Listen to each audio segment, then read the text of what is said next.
realiza una mejora significativa a un modelo creado con pocos datos. Y también es aplicado a energía eólica, pero en general puede ser aplicado a cualquier tipo de serie de tiempo. Bueno, antes que nada, voy a dar algunos fundamentos para que se entienda mejor este modelo que hicimos, y voy a comenzar con cómo se define una serie de tiempo, que como tal es una observación de una variable que se realiza en intervalos equidistantes, con una unidad de tiempo, digamos, que se mantiene, y como tal, como en la figura se ve, es una observación en el tiempo de una variable física o la que tú eliges. Estas series de tiempo tienen componentes.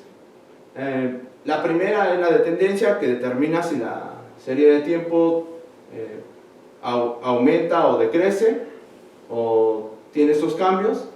La segunda es la estacional, y solo ocurre cuando cierto patrón de la serie se repite en determinado tiempo. Solo puede ocurrir, digamos, por ejemplo, en la gráfica que se ve, es cada año en junio. En el 2019 ocurre un patrón, en el 2020 vuelve a ocurrir otro patrón, y en el 2021 vuelve a ocurrir el mismo patrón. Pero eso es el mismo año, en el mismo tiempo. Tiene la componente aleatoria, que esa prácticamente es que no se puede determinar y que pues, se comporta de una forma aleatoria. Y la componente cíclica, que es muy parecida a la estacional, sin embargo no toma en cuenta la estación, sino que ocurre aleatoriamente. Puede ocurrir un patrón en determinado tiempo, por ejemplo en un año, o también puede ocurrir en un mes y se repite el mismo patrón. Aparte de esas componentes, pues se clasifican en dos tipos, que es la serie estacionaria. Es una serie que cuando los valores de la misma son estables en un nivel constante, sin mostrar tendencia a decrecer o a crecer. Esto quiere decir que la media y la varianza son constantes en el tiempo. Y la otra, que es una serie no estacionaria, que es prácticamente cuando las tendencias o la varianza pues cambian con el tiempo.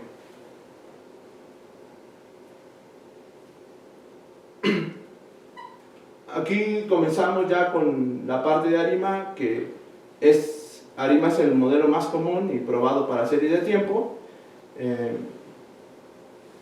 que ya ha sido ocupado demasiado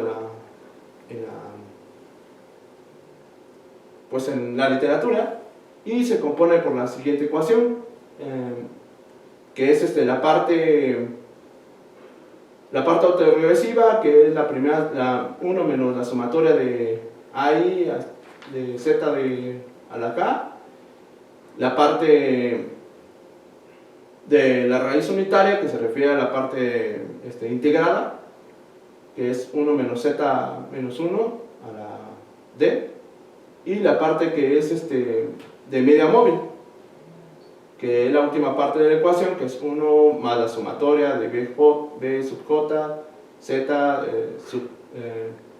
Z a la menos K, que lo comparte con la parte del ruido blanco. Los coeficientes, de hecho, el A sub I y el B sub J son los coeficientes de cada uno parte de los modelos, como el A sub I pertenece a la parte autoregresiva y el B sub J pertenece a la parte de media móvil. Pero ahora, ¿cómo se entrena un modelo ARIMA? En este caso se utilizan los datos y se hace un procesamiento de ellos, una normalización, una limpieza y una detección de anomalías, que los datos no tengan ciertas, pues que estén fuera de lugar. Una vez que se tiene eso, se pasa a realizar la prueba de Dickey-Fuller aumentada, que esta nos dice si la serie es o no estacionaria, o en su defecto en qué diferencia va a ser estacionaria, para después calcular la estructura de PDQ de ARIMA, y esto se hace con la prueba de AIC, que es el criterio de Aikake, en el que evalúa este modelo y determina un coeficiente para dicho modelo, y si el coeficiente es el menor, es el modelo que se queda. Y por último, ya que se tiene esa prueba, pues ya puedes tener tu ARIMA, por así decirlo, el óptimo o el mejor modelo que se puede establecer.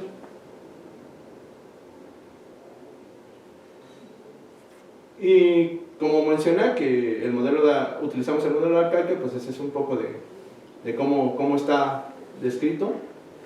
Y como tal existen dos criterios: el criterio de información de Alcalque y el criterio de información bayesiano.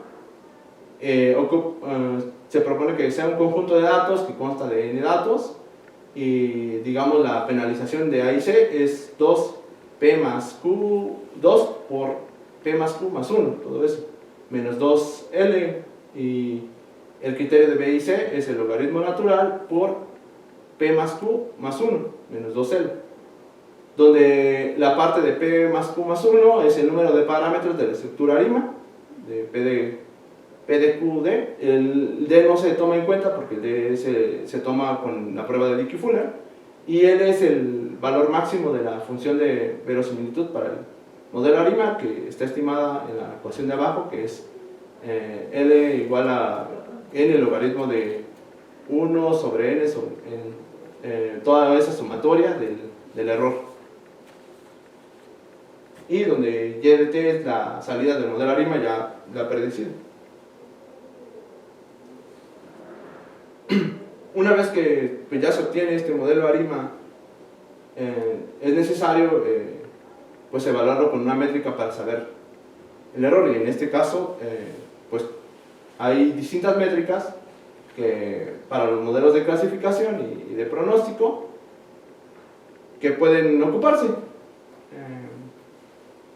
Una de ellas es el error absoluto medio, que está compuesto por la siguiente ecuación: 1 sobre n, donde n son el número de muestras, y la sumatoria de la predicción menos el valor actual en valor absoluto. Otro es y cabe destacar que esta métrica, cuando el valor es cercano a 0, es que pues tiene menos error que cuando pues se alza hasta infinito.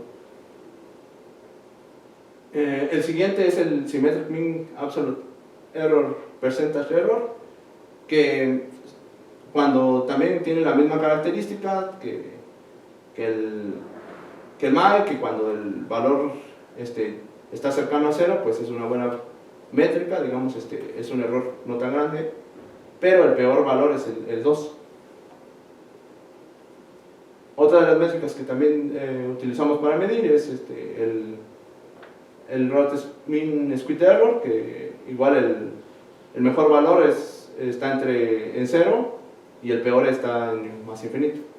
Y el último es el coeficiente de determinación, que es el R-square, y en este caso el mejor valor es el 1, porque el modelo hace una métrica entre que se puede posicionar el error entre 0 y 1, y mientras más se parezca al 1 es que el modelo está más acoplado, digamos, más parecido la predicción está más parecida, y el peor valor menos infinito.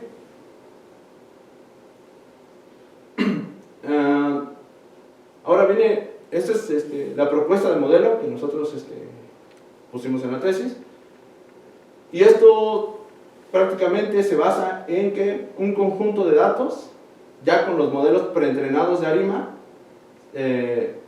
se entrena, digamos, de nuevo a una red neuronal. Estos modelos ya fueron calculados antes con cada conjunto que tú vas a ocupar, y esta predicción o resultado de los ARIMAs entra a la red neuronal. La red neuronal se entrena y calcula los pesos necesarios para dejar ya el modelo correcto del entrenamiento de la red. La segunda propuesta, como tal, proviene de que un conjunto de datos en las pruebas pues, no tuvo el mejor resultado, pero encontramos esta solución que es prácticamente la misma del modelo múltiple, pero esta vez acoplando una suma de una resta del modelo ARIMA óptimo calculado, que es muy parecido al modelo que propone Cadenas, pero esta vez nosotros la red neuronal la construimos con modelos múltiples. El entrenamiento de la red, en esta parte, es cómo se entrenó la red con estos modelos múltiples.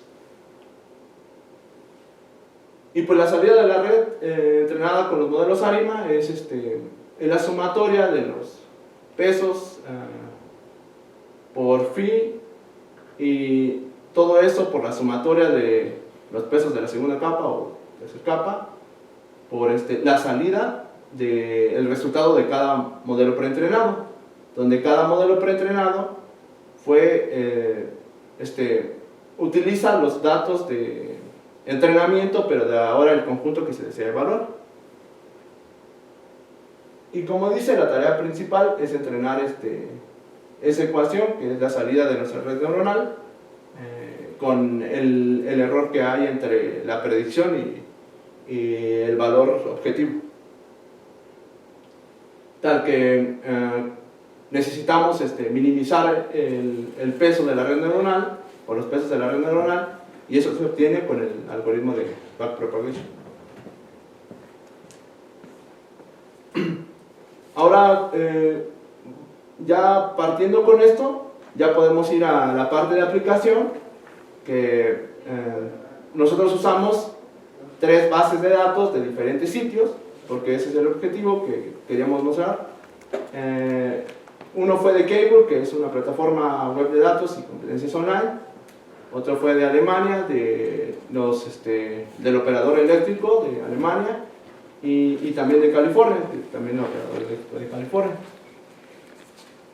Posteriormente se realizó el procesamiento de los conjuntos de datos para convertirlo en un formato de días, y era un formato de días junto a la energía eólica generada. Cada conjunto fue dividido en 2 partes: los datos de entrenamiento, que son el 75%, y los datos de prueba, que son el 25% restante de cada conjunto. Esta es una muestra de cómo son los datos de California, que como tal venían en un formato de fecha y con hora. En este caso, la última columna nos indica cuál fue la energía generada en cuestión eólica, porque también tenía otros parámetros como el biogás, biomasa, geotérmica, solar y otros. Lo que hicimos fue sumar todas esas horas para convertirlo en días, y nos diera un resultado de una serie de tiempos que está con unidad de tiempo de días. En este caso es la gráfica que se encuentra acá abajo. Este fue el resultado, y no solo eso, también tuvimos que normalizarlo de 0 a 20 por el hecho de que otra de nuestras series era más o menos no daba tan grandes cantidades de energía eólica como en esta serie. Para el caso de TENET Alemania es un caso distinto, porque ellos realizan el cotejo, digamos, de su energía cada 15 minutos. Lo que también hicimos fue sumar esos 15 minutos, bueno, de 15 en 15 hasta llegar a un día, y en este caso solo tiene fecha y el tiempo y la energía generada, y nos dio como resultado la última parte de esta serie de tiempo. En los datos de Cable, esos datos fueron tomados del concurso, y para ese caso sí tiene un formato un poco más especial, porque en él, en la primera columna, muestra un conjunto que contiene año, mes, día y hora, y lo mismo que en las otras, ocupamos las horas, convertimos todos los datos a días, y y nos llevó al formato de tener esta serie de tiempo. Como tal, utilizamos días por el hecho de que varios conjuntos tenían o pérdida de datos y también porque nos queríamos enfocar en un mecanismo a largo plazo. Ahora bien, para calcular la parte que necesita ARIMA, que son los coeficientes, el primero que calculamos fue que necesitas ocupar la prueba de Dickey-Fuller aumentado para saber si la serie es estacionaria o no, o en qué diferencia tiene que ser estacionaria. En este caso, para mostrar cómo se realiza la prueba, por ejemplo, voy a utilizar el primero de los datos, donde dice el valor crítico, se ubica el 1%, que es como generalmente todos lo hacen, se ubica el 1% en esta línea de acá, y para nuestros datos, por ejemplo, de Kaggle, nos muestra que el 1% es menos 3.44, y debemos medir dónde queda ubicado el valor estadístico que nos lanza el Dickey-Fuller. En este caso, para Kaggle era el menos 2.15, lo que nos lleva a que caiga del lado derecho, y eso significa que no se debe de rechazar esa hipótesis, donde si no se acepta H0, pues la raíz unitaria, hay raíz unitaria en esa hipótesis, entonces no es estacionaria, la serie no cumple con ser estacionaria. Lo que se hace es diferenciar la serie, o sea, calcular la primera diferencia. Cuando se calcula de la primera diferencia, se vuelve a tomar el test, vuelve a arrojar otros datos, y esta vez el 1% queda en el mismo lugar, que es menos 3.44, pero el valor estadístico de Dickey-Fuller ahora nos sale menos 7.90, lo que queda del lado izquierdo, y esta vez sí se puede rechazar H0, entonces la serie es completamente estacionaria, y aquí tenemos los datos de que es estacionaria y que fue la primera diferencia. El mismo proceso se repite para todas las series. En el caso de alemana no necesitó que se diferenciara la serie, por tanto tiene 0, entonces su parámetro para Lima pues pasa a ser en la D, pasa a ser 0. En California se requirió una diferencia, por tanto igual en la D lleva un parámetro de 1. Para el caso de los parámetros P y Q, utilizamos el criterio de Aikake, que fue mostrado en las láminas anteriores, en las que, como tal, el modelo evalúa todos los parámetros de P y Q para saber qué modelo puede tomar, y el que da la menor calificación es el modelo que es el más apropiado. Aquí, por ejemplo, nos salían todos estos modelos y las distintas calificaciones que tiene de A y C. Entonces, por defecto, el del tope es el que mejor está evaluado, con menos A y C.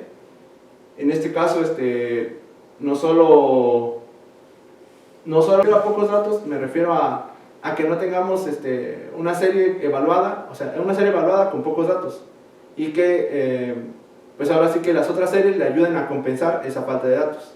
No me refiero a que ahora sí que tengamos menos series, sino realmente que el modelo evaluado sea un modelo que, bueno, sea un conjunto que tenga pocos datos. Que el conjunto evaluado sea el que tenga pocos datos. Ajá.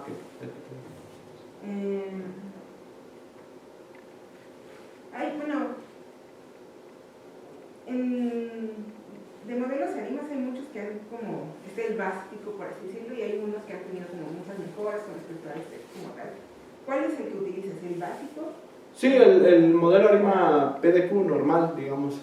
Está también el R ARIMA, que pues como tal es recursivo y no calcula con el criterio de A y C, sino lo que hace es, pues, a estilo una red neuronal, se pone un error y va calculando ese error, y cuando llega el error que tú definiste, pues ya el ARIMA queda, digamos, ya el modelo queda optimizado. También establece ARIMA, pero ese ARIMA solo se ocupa cuando hay la parte de estacionalidad. Entonces, nuestras series de tiempo no, como tal, no tienen estacionalidad porque son de un año y en los meses no repiten ningún patrón, digamos. Por ello no utilizamos ese tipo de serie. Okay. Y en el preprocesamiento suavizado de datos veía que, por ejemplo, no habían usado. Bueno, ¿habría esto sumado o tal vez restado? Tratar de que no tuviéramos pues tan hacer y tan dispares, tal vez aplicar algún suavizado. Sí, pues sí se podría aplicar algún suavizado, pero no sé si eso va a hacer que pierda características, pues como tal la señal. Entonces, pero lo mejor es mantenerlas ciertamente puras. Okay.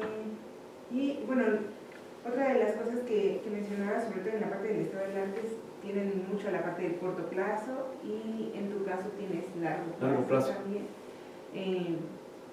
Y bueno, las mejoras que haces, no sé si llegaste a probar con los que son a corto plazo y tal vez como compararlos con los que son a largo plazo, para ver si tenías alguna, o sea que el modelo sí se enfoca a largo plazo y no también se puede aplicar también a corto plazo. Sí, como tal creo que sí se puede aplicar a corto plazo, sin embargo, como bien lo mencioné, los datos pues no estaban del todo, no había datos que no cumplían o series de tiempo que les faltaban datos, digamos en cuestión a horas, en cuestión a minutos, y no podíamos mantener esa serie, digamos, o probar con ese tipo de series porque definitivamente nos iba a dar un mal resultado, por lo que pues consideramos tomar este mecanismo como a largo plazo. Entonces, el irse a largo plazo no tenía que ver con el modelo, sino con la característica de los datos con los que estaban entrando. Sí, sí.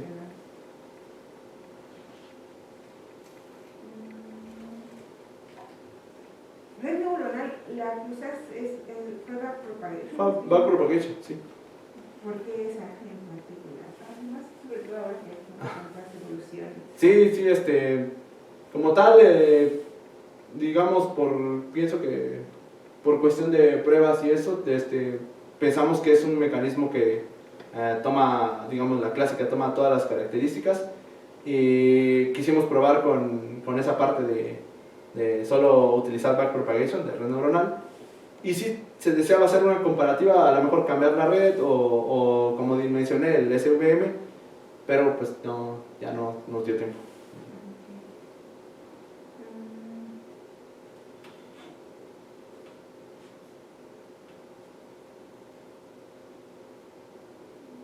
Por ahí, bueno, en las conclusiones no nos mencionabas que, por ejemplo, el modelo se podría adaptar básicamente como a cualquier problema, pero justo, por ejemplo, cuando lo adaptabas o cuando lo aplicabas como tal, por ejemplo, al de Pablo, no se adaptó tal vez también.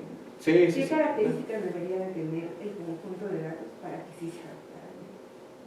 Pues como tal, para los otros dos datos, digamos, los otros dos conjuntos, pues tienen prácticamente el mismo tamaño de muestras, y pues con estos dos conjuntos la mejora fue bastante grande. Entonces pienso que si no quieres pues batallar tanto, pues conjuntos con datos iguales del mismo tamaño pues es una solución, pero yo creo que más que nada está, pues como bien mencionaba, el problema está en que requiere de más características, porque pues en este caso probamos tres conjuntos, que fue lo que realmente encontramos, pero igual yo creo que conforme más conjuntos se metan al modelo, va a obtener mejores características, va a robar características de otras partes y va a ayudar a que el modelo con pocos datos pues dé una predicción correcta, ya solo con el arima múltiple.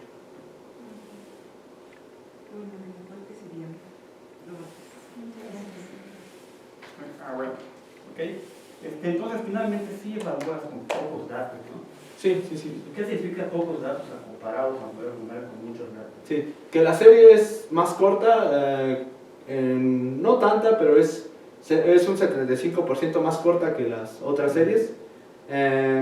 Como tal, las series de Alemania y California son de 1 año y 3 meses, por ahí más o menos, y la serie de Cable es como unos 9 meses pues, digamos, de toma de muestras. Con eso se refiere, digamos, a pocos datos. No, miren, bueno, en tu imagen 1, ¿cuál tienes allá una gráfica, ¿no? Donde muestras el porcentaje de energías renovables? No, sí, ¿verdad? Ah, sí, sí, sí. ¿Cuál es el porcentaje que tiene la energía eólica que se produce, ¿no? Sí, sí, sí. No alcanzo a ver. Sí, perdón. Se ve muy chico. En el 2010 es del 0.07%, en el 2015 es del 0.46% y en el 2020 es del 2.72%. Pero ahí no está comparado con otras energías renovables, ¿verdad? No. Sí, está la solar. Ah, ok. Y la solar Ah, sí, también. ya, Ajá. ah. Es el. Eso es muy poquito, ¿no? Muy poquito Es muy todavía. poquito. Y sí, igual la solar de hecho ha incrementado bastante en los últimos 10 años, pero sí, pues ahorita digamos ha estado en más crecimiento la energía eólica. Igual la solar, pues, pero tiene un porcentaje más alto en el 2020 la energía como tal. Y aquí en México, ¿qué estado tiene más parques eólicos? ¿O genera más energía eólica? Ay, sí, no. Pues creo que de los principales está pues Oaxaca, que es la Ventosa. Ajá. No me acuerdo. Supongo que no todos los estados tienen. Sí, no todos, pero sí, de los que más recuerdo. De hecho, el artículo de Cadenas muestra digamos, unos datos de la venta y de la Ventosa, que creo que la venta está en Cuchitán, y los compara con otros que están, no sé si en Michoacán o algo así, pero creo que esos serían como que los dos más famosos como tal, ¿no? De hecho, sí buscamos datos de México, pero están muy delimitados por CFE. Yo traté de contactar al profesor que hizo esta investigación y él me dijo que como tal no me podía prestar los datos porque era necesario hablar con CFE porque ellos son los que distribuyen ese tipo de datos. Sí, porque me decías que piensas propiamente, ¿no? Tener los datos de reserva, ¿no? Sí. Entonces tenías que gestionar todo esto, ¿no? Sí. Ha llevado mucho tiempo. Sí. Bueno, a ver, por acá. También hablas de la energía eólica marina, ¿no? Se dan mucho estos, no se llaman parques eólicos. Sí, ahí. Y es más viable que la energía eólica terrestre, pregunto. Pues, como tal, no. Ventajas o desventajas que podrían tener. Realmente, como no me ubiqué tanto en esa parte de hidroeléctrica, pues no sabría contestar si es más ventajoso o no, pero como tal, yo creo que por lógica es que hay ya, por ejemplo, en México, sí ya hay como 60 parques eólicos ubicados en el mar, digamos. No, digamos, sobre tierra, pero sobre mar no tendría el dato. Bueno, y desventajas que se podría tener de la energía eólica, por ejemplo, cuando el tiempo de vida de estos aerogeneradores se termina, ¿con cuánto tiempo tienen funcionando? ¿Pueden tener funcionando? ¿Y qué pasa con ellos?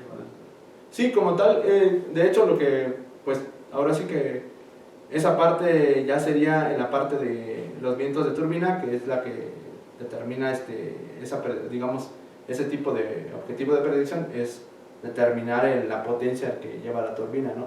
Pero yo creo que la principal desventaja, digamos, de esta parte de la energía eólica, pues es el almacenamiento como tal, porque la energía no puede quedarse tanto tiempo guardada, digamos, no hay un método que haga que se guarde por bastante tiempo y entonces tiene que irse repartiendo pues rápidamente.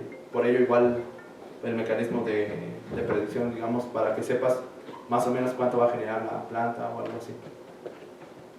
¿Pero qué sucede con esos aerogeneradores, no? Hacer todo eso, ¿no? Dejan de funcionar, los pueden volver a crear nuevamente con materiales, un proceso.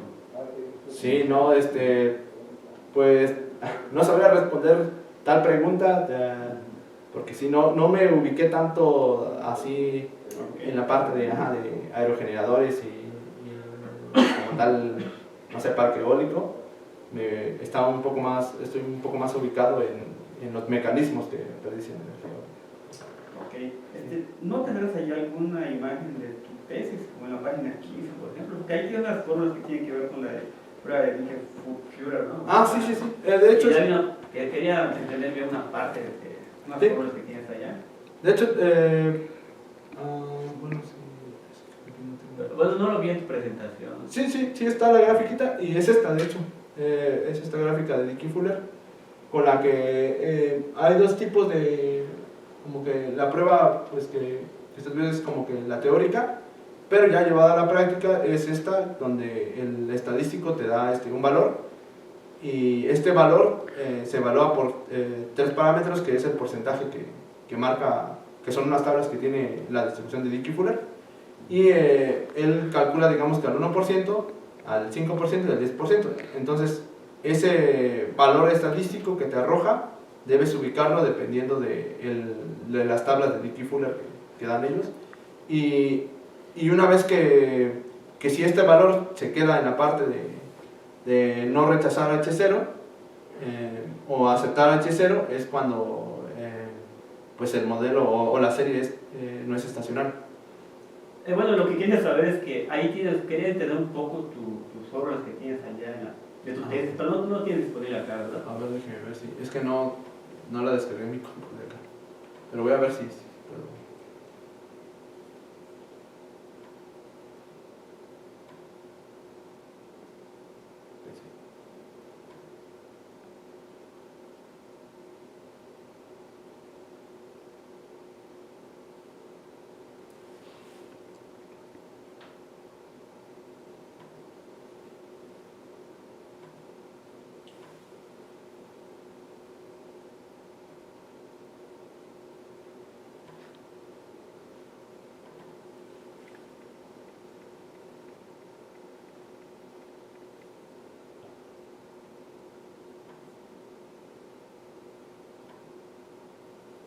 Aquí no. Ah, exacto, sí, 2.2 y 2.3, ¿qué estás allá? Como tal, eso es como que la prueba, digamos, o se toma, digamos, la serie como una parte autorregresiva y la otra parte con la modelación de ruido blanco, que es la que generalmente modela las series de tiempo, es la base. Y lo que dice es que pues se calcula como tal las diferencias para saber en qué momento B va a ser una raíz unitaria, por así decirlo. Ok, lo que te diga que no fuese estacionaria, ¿verdad? Ok, perfecto. ¿Qué vendría siendo entonces este ruido blanco? En general un proceso estocástico, ¿no? Sí. ¿Cómo se interpreta en estas series de tiempo? Pues como tal bueno, desde mi lógica es que es la mejor como característica. El ruido blanco es muy similar a una serie de tiempo, pero la característica especial que tiene es que su varianza y su media son cero. Entonces, para poder modelar, digamos, una serie de tiempo que, aunque no sea estacionaria, pues se necesita de esa base, digamos, de tener pues de varianza cero y media cero. Yo creo que es como que pues el mejor o el más cercano método o señal que modela una serie de tiempo.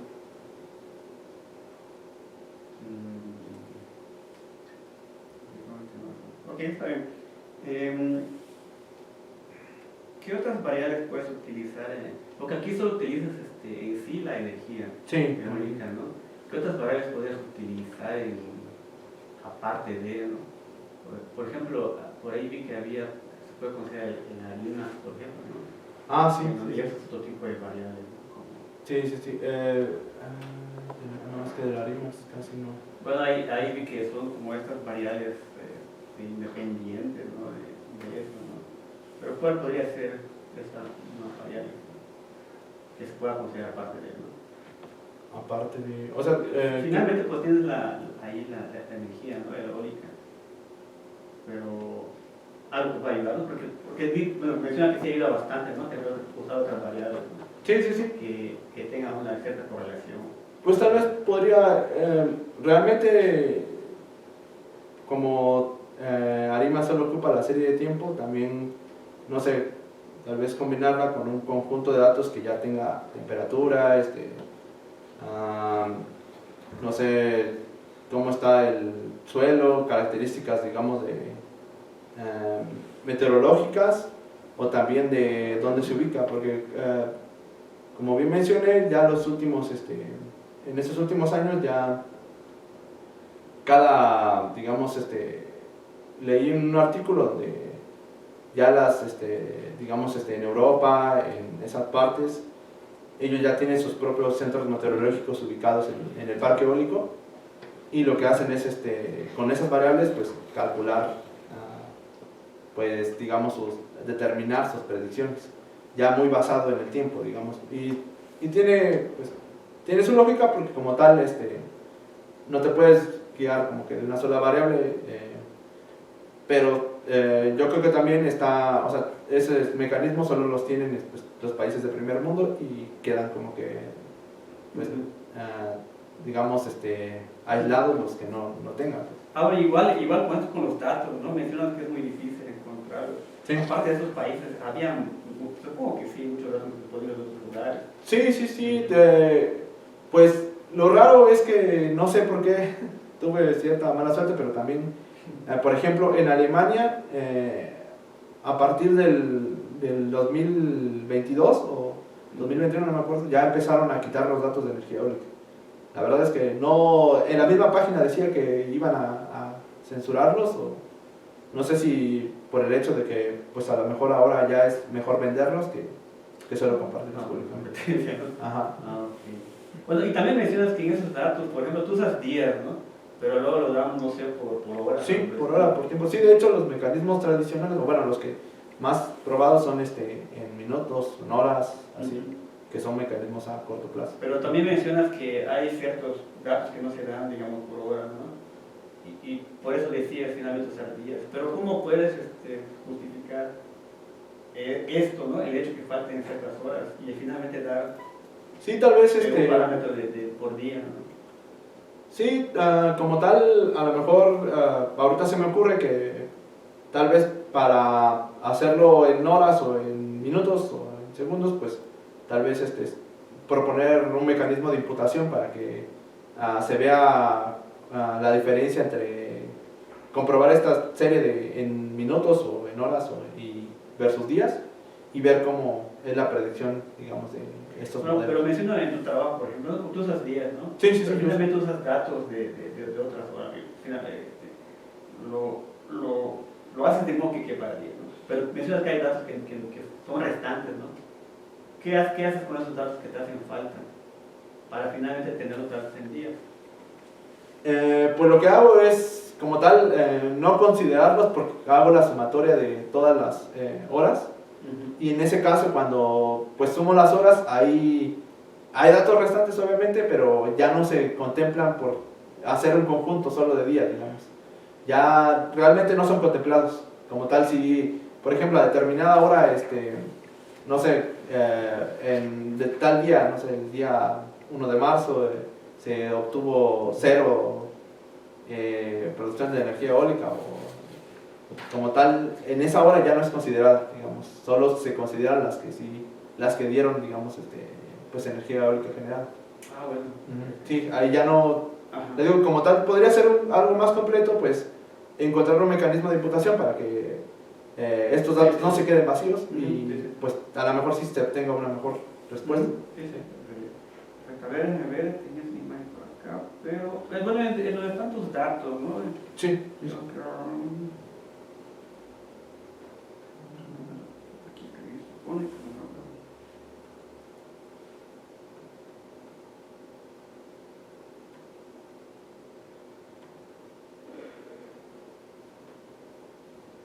No sé cuál.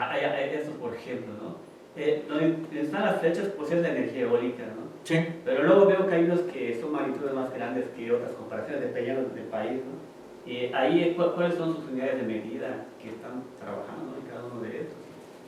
Finalmente los hace, ¿no? Claro. Sí, como tal, la parte de California manejaba gigawatts para las energías. Gigawatts, ajá.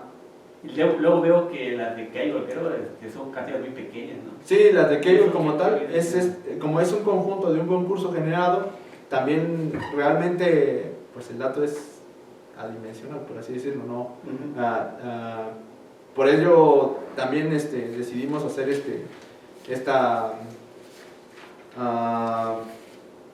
¿cómo se llama? Acotarlos de 0.20, que era lo que más correspondía a Cable, pero sí, como tal, Cable no menciona qué tipo de datos maneja, o sea, si es gigawatts o megawatts, no lo menciona. Sí.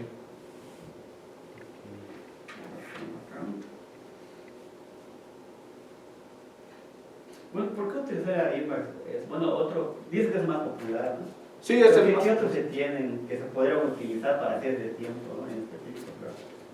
Pues descomposición de frecuencia, ese y tal vez lo que se ocupaba también el filtro de Kalman, pero creo que el filtro de Kalman debe de llevar antes un preprocesamiento de la señal y no es tan efectivo, digamos, para este tipo de modelos, es más para modelos de control.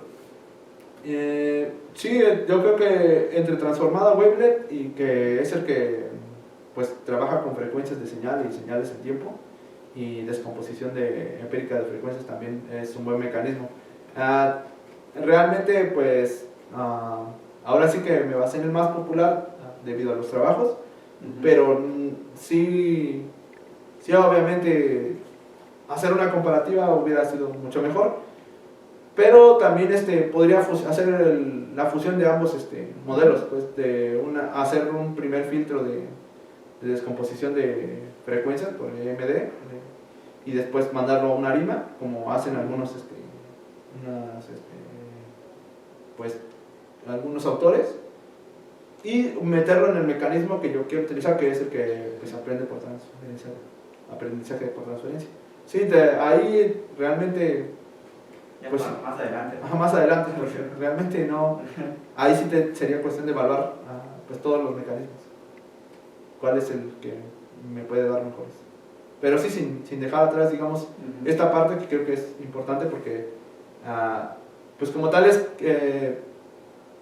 pues la idea es dar características a datos que sean poquitos, ¿no? Así, como que no se tenga una gran y pueda hacerse un modelo que pueda predecir decente, digamos.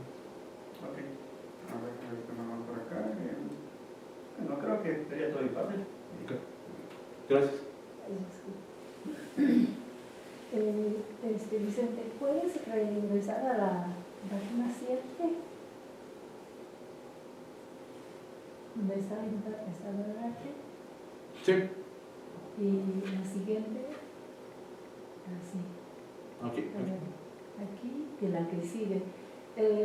Aquí, mira, primero yo creo que necesitas un título para esta tabla. Sí. ¿De qué estado estás hablando? Sí. Ajá. Y luego aquí observo que estás ordenando los trabajos por año. Sí. Y se termina en un trabajo del 2019. Sí. Entonces te quería preguntar, ¿no has encontrado más trabajos, modelos híbridos después de ese año? No, sí, hay más modelos híbridos. De hecho, cuando hago mención de las métricas, ahí menciono dos modelos que fueron hechos en 2021 y 2020. Sí, creo que como tal, pues me faltó ubicar esos modelos. Pero también consideré los que son de revistas, digamos, de Energies, y esos son un poquito más como de estos Improceding, que no me acuerdo cómo sería, como de congresos, algo así. Y sí, como tal, sí hay, o sea, sí los menciono en la tesis, pero sí faltó que les pusieran esa hablar en esta parte, digamos, la comparativa. pero igual muchos de ellos pues utilizan el ARIMA de forma con una sola serie de tiempo, no hay como tal otro pues artículo similar que utilice distintos tipos de ARIMA. Tal vez el más parecido es la descomposición de frecuencias, que pues parte en subseries la serie original, y ahí utilizan pues varios ARIMA, pero como tal no es la misma serie, Más bien como no aprovechan sí, no el aprovechan conocimiento el de otros sitios. Sí. Ok. Y allí en el trabajo 2017 dices que son predicción distintos. ¿Qué refieres distintos? Sí, lo que hacen es ubicar a corto plazo, largo plazo, medio plazo, hacen todo, digamos, varias predicciones. El horizonte lo toman primero con segundos, luego con minutos y con horas, así, para ver cuál da el mejor resultado, que era como me preguntaba el doctor. Aún así son de corto plazo, ¿no? Sí, aún así son de corto plazo. Distintos cortos plazos. Sí, solo lo hicieron, digamos, para pues ubicar su trabajo más o menos en qué sí, pero sí hicieron diferentes pruebas, digamos, del mismo modelo, pero diferentes horizontes de predicción. Okay. Y en la lámina 25, bueno, ¿podrías describir un poco más detallado sobre Okay. los tres conjuntos? ¿De qué tamaño, en qué tiempo corresponde, qué rango, qué datos, qué frecuencia toman las muestras? Sí, claro. Y luego también tu experimento. El segundo párrafo está cómo diseñas experimento. Ok. Bueno, ¿cómo hiciste como el proceso? Primero tomamos los datos, luego qué hacemos, y luego qué, y luego cuántas veces experimentos que hacemos, y cómo sacamos los datos en las tablas, en lo que refiere a el resultado. ¿Y podrías detallar un poco más por acá? Sí, bueno, para decir las fechas exactas que tomé, digamos, sí, me apoyaría un poco de la tesis, porque como tal no me las aprendí. General, ¿en qué tamaño están los conjuntos? Como tal, en general, los conjuntos, por ejemplo, de Kegel son 9 meses, Alemania es un año con 4 meses, me parece, y California igual un año con 3 meses o 4 meses. Tomando muestras de cada segundo, a cada hora, cada minuto. Tomaban muestras, por ejemplo, como bien lo mencioné, los datos para California tomaban muestras en cada hora. Cada hora toman los datos de la energía eólica. Para Alemania lo tomaban cada 15 minutos, y en el caso de Kegel también es una muestra por cada hora. Okay. Después de tener esas tablas, supongo que son los que lo bajas desde un repositorio, Sí. Y luego la figura de abajo, ¿cómo lo obtuviste? Sí, al crear una sumatoria de todas las, para todos los casos, una sumatoria de todas las horas, y cuando obteníamos pues la sumatoria de 24 horas se formaba un día, y ese día corresponde a cada uno de los puntos que se tiene en la serie de tiempo, porque la serie de tiempo, pues la unidad de medida son los días. Entonces la figura de abajo horizontal son tiempo, pero en unidad en hora. Sí, para California en horas, para Alemania en minutos, que son cada 15 minutos, y para Kegel también es en horas. Ok. ¿Y después qué hiciste con esos datos? Normalizamos los datos debido a que, como bien lo mencionó el doctor, en California hay datos muy grandes, y normalizamos los datos con respecto a la serie de tiempo que era de 0 a 20, que es la más de Kegel. Normalizamos todos esos datos de 0 a 20 para poder obtener todas las muestras y todas las series de tiempo pues, normalizadas en ese rango de... ¿Y luego después? Después de esa parte, lo que sigue es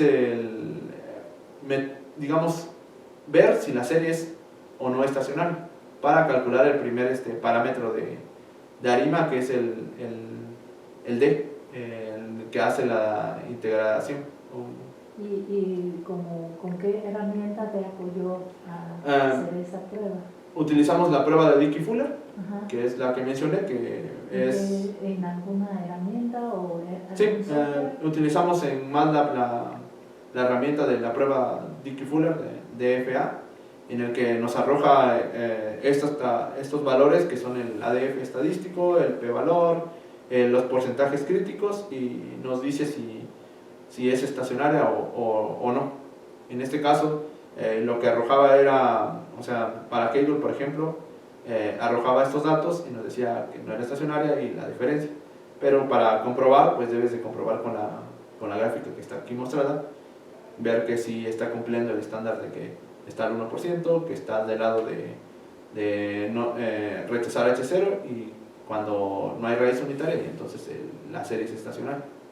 Ajá. ¿Y después de eso, qué hiciste? Una vez que ya se tienen la serie, que igual la diferencia de si es estacionaria o en qué diferencia se va a volver estacionaria, se procede a calcular los otros dos parámetros restantes de ARIMA, que son el P y el Q. Ajá. Que esto se hace con el criterio de AIC, ¿es este? Ajá. Arcaic, Sí. en el que se mide pues el resultado de los ARIMAs, dando diferentes parámetros, o sea, apoyados de relaciones posibles. Ya con el T fijo. Sí, Ajá. y Y determinas. nada más varias Q y Ajá. P. Q y P, y ya, porque como tal. Igual si quieres podrías proponer otra D, pero no tiene sentido porque nunca te va a dar el mejor modelo ARIMA, digamos. Como tal, como podemos observar en la gráfica, aunque salen diferencias en la parte de, por ejemplo, de Alemania, los modelos siempre están por debajo del modelo 104. Entonces, aunque tenga, digamos, ahí una diferenciación que se puede, pues nunca te va a dar el mejor, digamos. Como tal, una prueba de Dickey Fuller es como que bastante buena para predecir el parámetro D, o para decidir el parámetro D, mejor dicho. Ajá. Y así ya tienes la estructura de tu ARIMA. Sí, así ya tengo la estructura de los Y después, modelos. Bueno, una vez que ya tenemos todas las estructuras de los modelos óptimos, estructura, ¿no? Óptima. ajá, La estructura, estructura. sí, la estructura Pero óptima. sin los coeficientes o, digamos, parámetros. A, B y todavía no. A, I y P, I todavía sí. no. Entonces, Sí, ahí se requiere de un, digamos, cálculo por...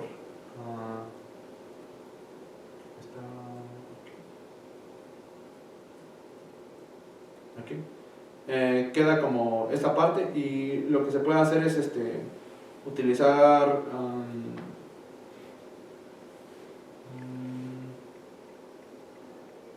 ¿cómo se llama esta prueba?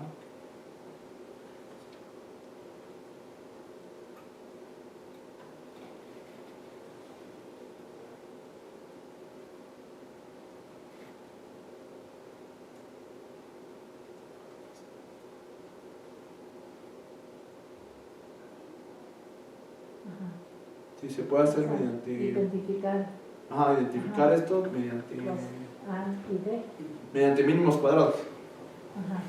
Como tal, pues esta parte sí la puedes hacer, digamos, a mano, pero pues como tal el programa ya te devuelve toda esta parte, ¿no? Pero sí, es importante mencionar que para identificar estos coeficientes de todos los del modelo PDQ ARIMA, pues se hace con un método de mínimos cuadrados.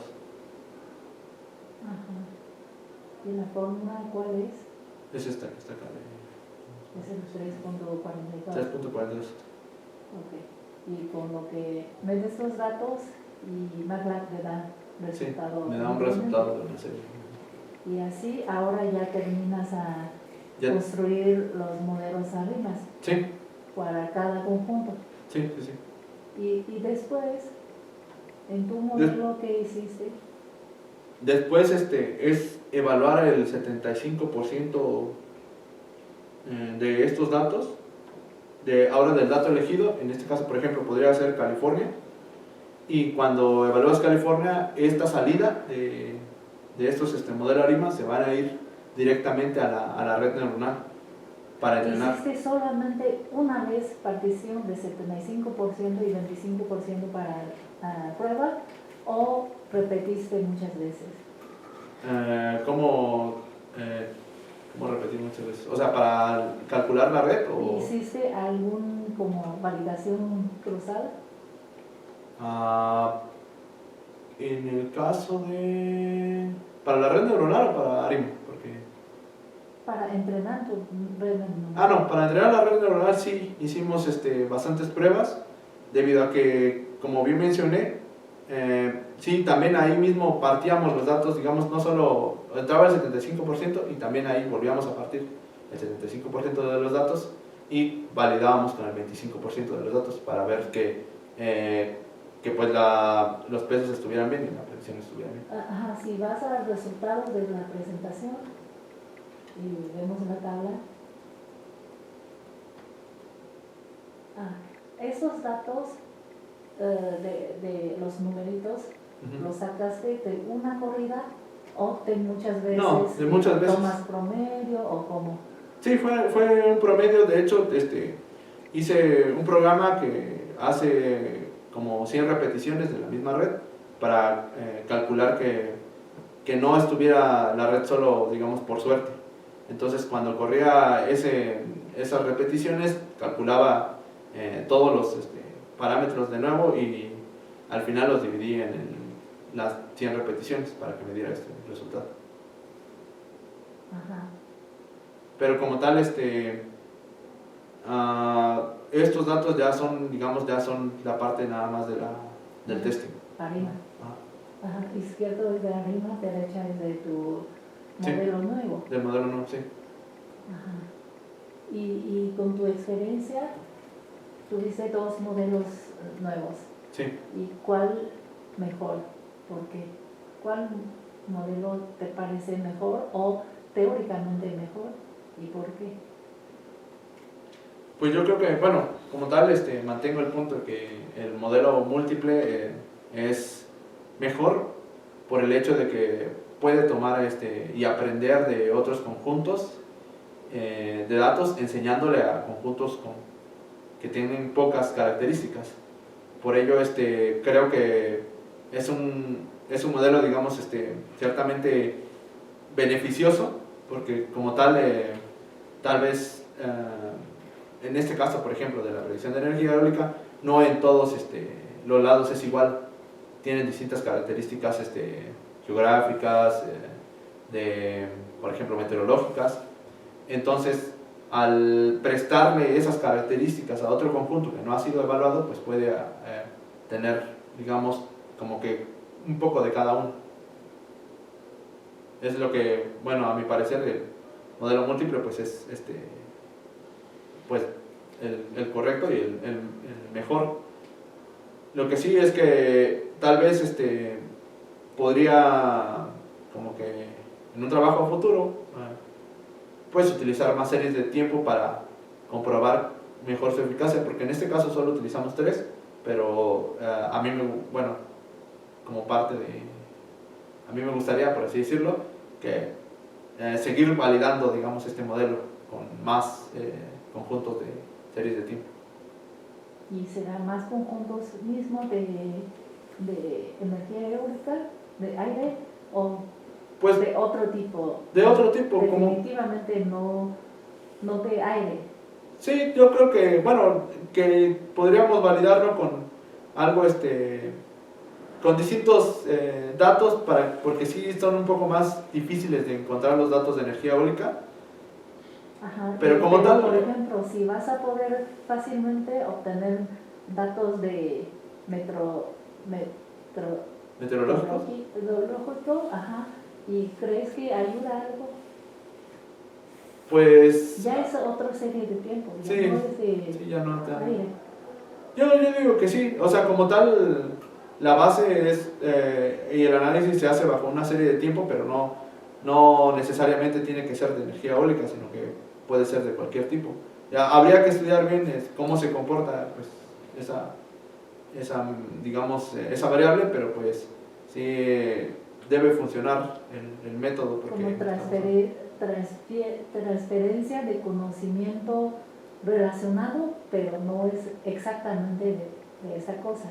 Sí. Tal como nosotros tuvimos experiencia en otra tesis, predicción del valor de bolsa, ¿cómo se llama? Stock. Y con puro de esto no salió bien, hasta que metimos otro serie de tiempo que es del tipo de cambio y resulta muy bueno. Sí, Es decir, que ahora están todos, bueno, conjuntos de aires. Sí. Luego, como dices, yo no he investigado, ya no encuentra tantos públicos, pero si tu idea es como, yo no voy a buscar más de esto, sino en el mismo sitio, tal vez de otra cosa, de la presión, de no sé, de meteorológico. Sí. Ajá. Temperatura. ¿Crees que tal vez funciona? ¿Posible? Pues Ayuda como mejor como ese conocimiento que nos preste para a mejorar la precisión del... Sí, debería ser, como le digo, igual en varios artículos ya mucho más recientes y que nos mencionaron también cuando se envió el artículo a la revista, nos mencionaban que pues ya muchos parques eólicos pues ya tienen su centro meteorológico ubicados ahí, ¿no? Entonces ellos ocupan directamente esos datos, pues lo malo es que pues no podemos acceder a ellos, pero estaría bien, yo digo que sí, aporta más características a estas señales y también a esta predicción. Bueno, es que yo creo que ya es tiempo. Bueno, gracias Vicente. Bueno, Pido un favor, ¿puedes poner las 3 primeras? Sí.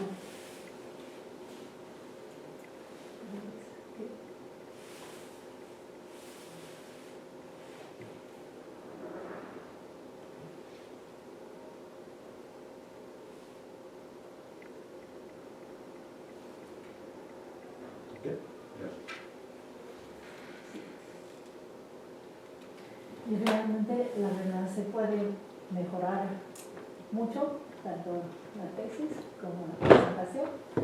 Y si lo preparamos con mucho más anticipación, y todos podrían salir mucho mejor. Sí.